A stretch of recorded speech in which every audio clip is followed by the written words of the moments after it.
Welcome to Filmsmad. Today I will show you a biography comedy drama film from 2011 titled The Intouchables. Spoilers ahead, watch out and take care. One late night in Paris, Driss is driving his employer Philippe through the city. When waiting in traffic gets too boring, Driss breaks the speed limit and begins driving quite fast, dodging other cars and not caring about traffic signs. This causes the police to go after him, and Driss bets €100 that he can lose them. But after driving under a bridge, the cops catch up by ambushing them from both sides. Driss doesn't look too worried though, and this time he bets €200 that he can get them an escort. The cops make him leave the car and he starts acting, then behaving offensively and telling them Philippe can't move and he was taking him to the hospital. The officers find proof of this when they find a wheelchair in the truck, and when approaching Philippe they see him convulsing, which is also an act. Seeing as it's an emergency, the cops forgive Driss for breaking the speed limit and offer themselves as escorts on his way to the hospital. To celebrate winning the bet, Driss plays September by Earth, Wind and Fire, and when they arrive at their destination,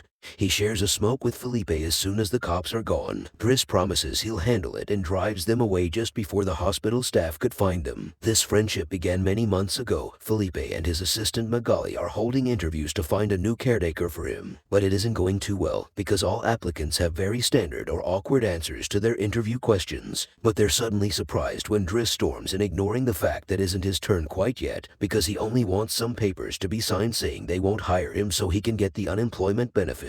He's blunt and a little rude, even hitting on Bengali, but Philippe finds him amusing and asks him to come back the next day for his signed papers. Driss goes back to his home in a humble neighborhood and tries to take a bath while all his little siblings bother him, only managing to get it done in time thanks to his sister Mina, who is a bit older than the others and more responsible. While waiting for their mom to arrive, he looks through the window and notices his brother Adama getting out of a suspicious car. When the boy enters the apartment, he just says he was at school and leaves again after grabbing his bag, causing Driss to be even more sure that he's up to something. In the evening, his mom arrives and he gives him a fabergé he stole and tells her he's been away on vacation. When she asks, she isn't happy to see him though because he disappeared for 6 months and never called, and now he's shown up out of nowhere as if her home was a hotel, as she's absolutely done with all his lies and she has other children she has to take care of. She kicks him out and tells him not to come back. Drew spends the night having a smoke and some snacks with some neighborhood friends. The next day, Driss goes back to Philippe's house for his papers, and he's received by the housekeeper Yvonne,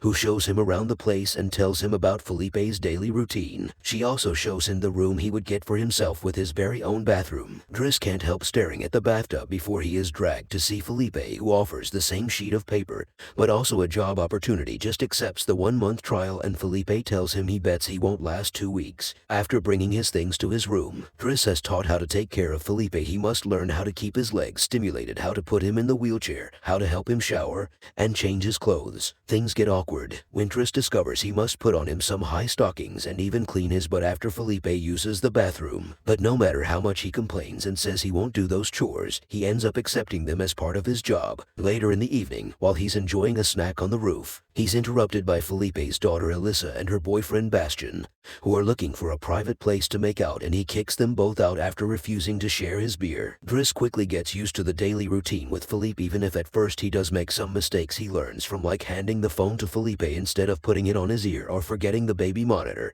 while having a bath. He also learns to organize his mail in different folders. Most of the letters he opens for Philly, but there's a series of private ones he isn't allowed to look at. When he finds a flyer promoting female escorts, he decides to start a file just for those instead of throwing them in the trash. As Philippe says it's not all work in this new life though, Driss still makes sure to have a good time. He keeps trying to hit on Bengali to no avail and sometimes calls escorts to join him in bed. One morning, after Yvonne comes to his room to scold him for being late, she finds some dangerous weapons in his bag, but she doesn't comment on them yet. Jurist's work today is to drive Philippe around, but he refuses to put him in the back of a van as if he was cargo, so instead, he takes him on one of the fancy cars that don't see much use. Philippe, who first thinks this isn't suitable and says they should be pragmatic, is soon getting excited at the idea of a faster, less boring ride. Although Yvonne still disapproves when they try to leave the building, there's a neighbor parked at their entrance, ignoring the sign on the door that says it's forbidden. Driss wastes no time and goes after the guy, grabbing him by the front of his shirt and threatening him until he moves the car. Philippe is impressed by his actions suggestions, but Yvonne once again disapproves. The pair goes to a museum where Philippe is planning to buy a piece of artwork that Driss considers not worth the money because it's just a red blotch on the canvas. Afterward, Philippe meets with a relative of his who tells him everyone is worried about Driss since he can be violent. He's also discovered he has a criminal record, but Philippe doesn't care. He appreciates Driss because he doesn't pity him and doesn't mind Joe get around with him. After another failed attempt at hitting on Bengali, Driss has dinner with Yvonne in the kitchen while listening to Philippe dictate a letter to Bengali claiming it's a private conversation. Yvonne turns off the baby monitor and proceeds to explain what's going on. Philippe is pen pals with a woman called Eleanor. Those are the letters he didn't let Driss open, but he's never met Eleanor in person. Their relationship is purely a pistol they're speaking of love. Driss teases Yvonne for the looks the gardener gives her all the time before going to bed. He's trying to sleep when you hear some weird sounds coming from the baby monitor. Philippe is having trouble breathing, not being capable to ignore him. Even if he tries, Chris goes to his room and gently guides him through the attack with soothing words and a wet cloth to wipe his face. Philippe eventually falls asleep only to wake up again moments later saying he needs air. This time Driss doesn't hesitate. He puts Philippe on the wheelchair, covers him with blankets and takes him out for a stroll by the river. This is the first time Philippe has seen Paris at night in a long time, and now he's more relaxed. He explains to Driss that the medicine can only do so much and he sometimes experiences phantom pain. When they see some girls walking by, Philippe also confesses he isn't capable of pleasuring a woman because of his situation, but he still can enjoy some satisfaction when he gets his ears massaged because they are sensitive zones. When the phantom pain threatens to appear again, Driss shares one of his joints with Philippe, who is skeptical at first but ends up loving it. Afterward, they go to a restaurant where they joke around while sharing a meal and Philippe decides to share more of his story. He met his wife when they were students, and shortly after they got married, she had 5 miscarriages and was diagnosed with an incurable terminal illness. That's when they adopted Alyssa. Philippe has always loved competitions, extreme sports and speed, and a paraglider gave him that. It was during a paragliding session that bad weather caused him to crash and break his vertebrae, although he still thinks his real handicap isn't the chair, but living without his wife. After joking around some more, Philippe remembers the date and realizes Driss has passed his 1-month trial, so he's now officially hired. But he needs to start by bringing back the Fabergé he stole because it was a gift from his wife. She would give him one every year, and he has exactly 25 matching their time together. The next day, Driss goes to talk to Mino when she's leaving school, who's a bit offended because he hasn't been answering her messages except to ask her to look for the egg. She also tells him about some cops that have been calling their home. Afterward, he visits Adama, who confesses he was found with 30 grams on him. Driss wants to take him to lunch, but Adama refuses and instead gets in the same suspicious car from before. Later on, Driss is allowed to be present while Philippe dictates his letter for Eleanor to Bengali. He thinks this purple prose is very boring and that Philippe should be more direct. He's also baffled to hear that this has been going on for 6 months and they never exchanged pictures. When he finds her phone number on one of the letters, he takes it as a sign and calls her, obliging Philippe to take the phone and finally speak to her outside the written word. Their conversation goes so well. Philippe is now on the phone with her all the time, even right before he and Driss attend the opera, during which Driss laughs and makes fun of the costumes. The next day, Driss convinces Philippe to accept to exchange pictures with Eleanor and chooses one of him in the wheelchair. Afterward, while he's painting, Alyssa bursts into his room to ask him for cigarettes and makes fun of him for trying to be artistic. Getting angry, he kicks her out before going to see Philippe, who is currently asking Yvonne to change the chosen picture for one of him when he wasn't quadriplegic. She hides the picture inside the escort file right before Driss burst in complaining about Alyssa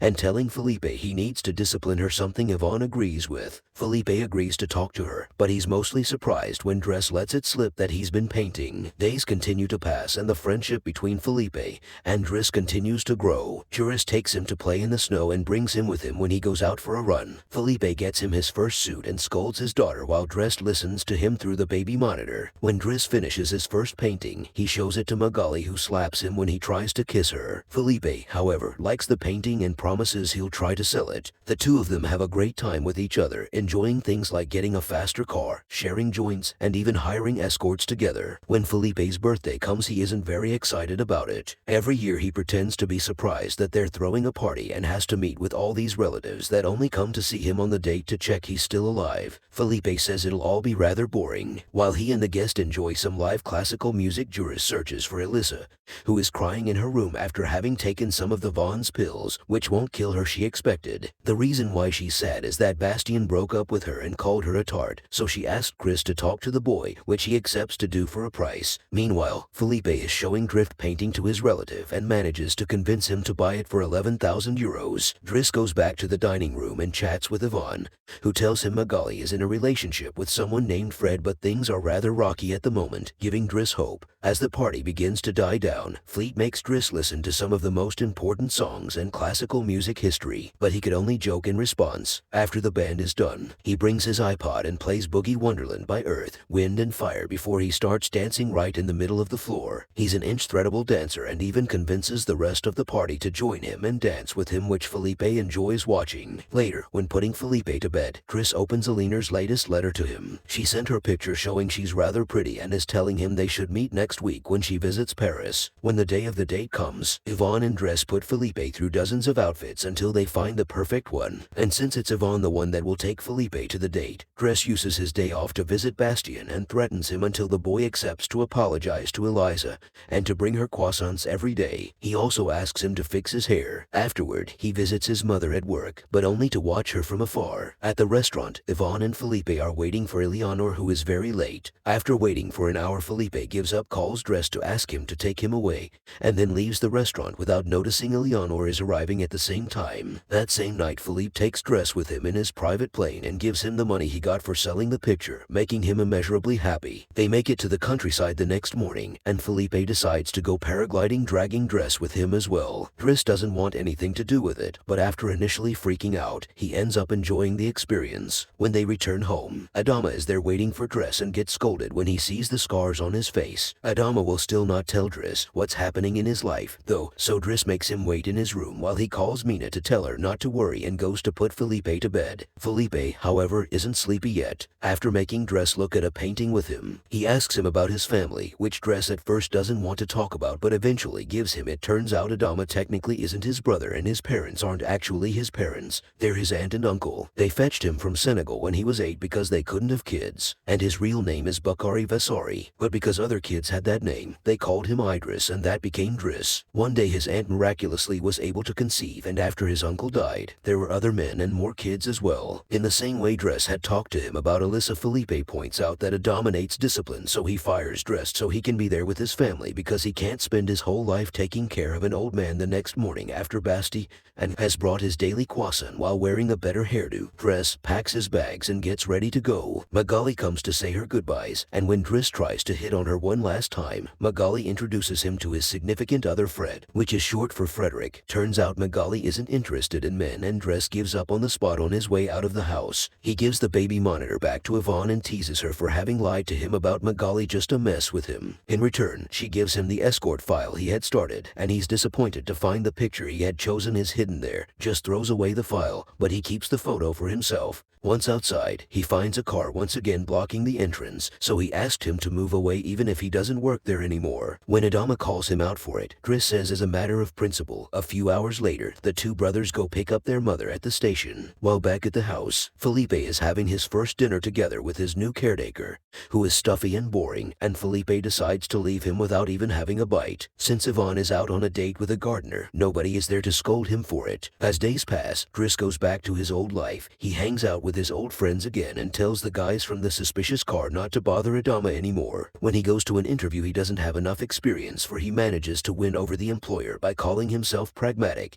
and using all the art knowledge he acquired. While working for Philippe, this lands him a job as a driver. Philippe continues to dislike his new caretaker and is in a constant bad mood. One night he refuses anyone in the house to help him with his phantom pain, so Yvonne calls Driss and asks him to come over. That's how they find themselves in the situation from the beginning, with the cops chasing after them first and escorting them to the hospital later. After that little adventure, Driss drives Philippe to the coast, and the sight of the sea helps Philippe calm down. Sometime later, Driss takes care of Philippe's overgrown beard before taking him to a restaurant for lunch, but he doesn't stay because someone else will be making Philippe company today. Driss wishes him luck and finally gives him back his egg before leaving, and Philippe starts worrying about being alone until he sees who his date is, Eleanor, who was delighted to see him and doesn't mind the chair at all. The real Count Philippe Potts, Odd-Borgo, now lives in Morocco. He has remarried and has 2 daughters. The real Driss, actually called Abu Yasmin Sella, has his own firm and is also married with 3 children. The 2 men continue to be very close friends to this day. Make sure to subscribe and turn on notifications so you can watch more videos like this. Thanks for watching.